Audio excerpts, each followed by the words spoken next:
I bet it can't even say mum. No, I don't think you can say anything at all. Jeez. Never mind. Businesswomen in Suffolk said today they were drawing up a manifesto for change. They want more women in senior roles and equal pay with men. At the moment, the national pay gap between men and women is around 18%, but in Suffolk, it's closer to 25%. Which is one reason why just under 100 businesswomen were at a conference today in Ipswich. They were there to hear guest speaker Caryn Franklin, best known for her days as presenter of the Clothes Show on BBC TV. I'll be speaking to her after this from Kevin Birch. Enthusiastic applause even before she's uttered a word. It's a sellout for a VIP who's become a key voice about image, self-esteem and empowerment. Happy with the tag, disruptive. We're from London and we do it differently. Among those looking on is Jo Salter, once in a corporate career, now running her own business from home. Best thing you ever did? Apart from having my children. She launched the enterprise 4 years ago, selling a range of ethical clothing. It's a mini success story, but on the bigger issue of women in business and pay, does she sense real progress?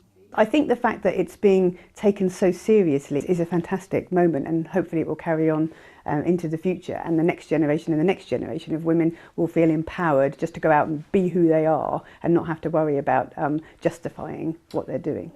The new Anglia Local Enterprise Partnership, which campaigns for investment to drive growth in this region, has crunched the numbers and found that while, on average, a male employee here earns just over £28,000 a year, their female equivalent gets just under £21,000. While 14% of men are self-employed, for women it's 7%. And in the boardroom, fewer than 24% of directors are women, and the gender pay gap at this senior level is 26%. They're not changing quick enough, and I think that it's no good just saying to someone your pay gap's too big. The Chamber really wants to help businesses learn how they can do that. So for me there's a real benefit in speaking your mind. Everyone has something to bring. You can't just put a label on it and say because you're a woman or because you're a certain age that you can't contribute as much as somebody else. So I think we all have our own talents that should be valued. As for the Chamber's key manifesto, that should be published in the next few weeks. There is, says this group, no time to lose, no room for excuses. Kevin Birch, BBC Look East, in Ipswich. Well, after that conference speech at Portman Road, I sat down with Caryn Franklin to talk about what she wants to see happen in the future. I am a huge advocate for quotas. I think we have to get ourselves to a place where we're not in a situation of people recruiting in their likeness or recruiting, comfort recruiting, if you like. We have to open up, step out of the comfort zone and bring in diverse perspectives because they're bringing in more thinking outside the box. Quotas over talent? Quotas of individuals making up a team. But quotas at the expense of talent? No, it's not at the expense of talent, and I think that's often the entrenched thinking that provides an obstacle, that we have to be recruiting in a meritocracy. You live in London, you spend a lot of time in Suffolk. Is there a difference in attitudes in London as opposed to East Anglia?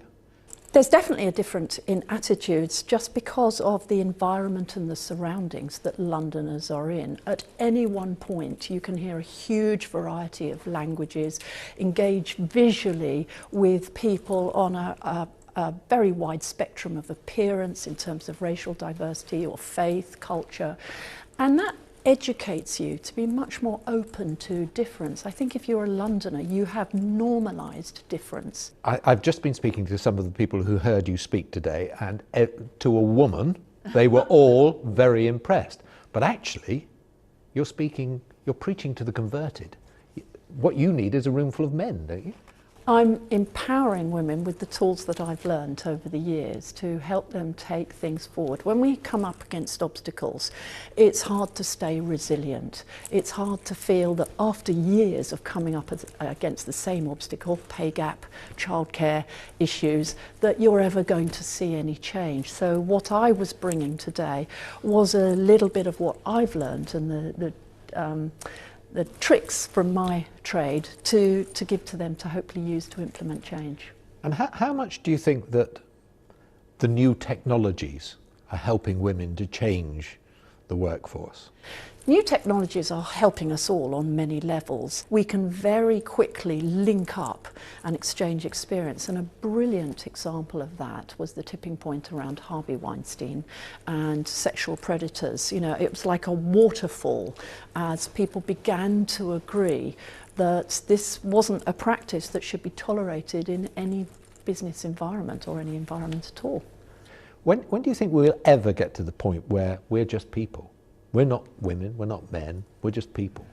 I'd love to get to that point as quickly as possible, that we don't have hierarchies based around gender or class or race, but I'm a realist, and I know that, you know, the brain likes what it likes. It's quite lazy, it's resistant to change, you know, because that takes extra battery power. So what I say to my daughters, what I said to women here today, is that it's about being tenacious and presenting something to industry that is to industry's benefit to engage with. Thank you very much.